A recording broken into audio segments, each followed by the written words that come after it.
তোমাদেরকে আজকে দেখাবো নদীতে কিভাবে মাছ ধরে।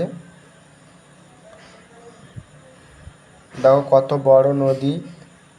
তোমাদেরকে ইটভাটার ইট যে পুরোই হয় সেই চংটা তোমাদেরকে দেখাচ্ছি। এখানে ইট পুরাই হয় আর আমরা চলে যাব মাছ দেখাতে। কীভাবে ফিকা জালে মাছ ধরছে দেখাবো। এইটা ঝরা বলে নদীর।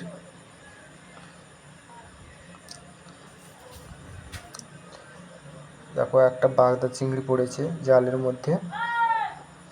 এ পাটায় খুব কম মাছ পড়েছে।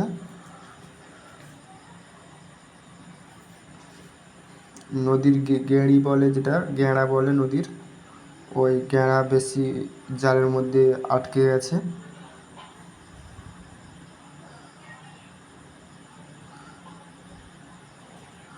আমার চ্যানেলটা সাবস্ক্রাইব করে দেবে, তোমাদেরকে আরও নতুন নতুন ভিডিও দেখাবো। আমার সঙ্গে থাকবে তোমরা সবাই।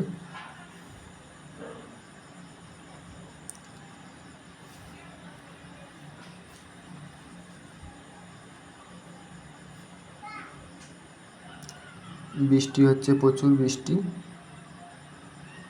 ও বৃষ্টির জন্য মাছ কম পড়েছে।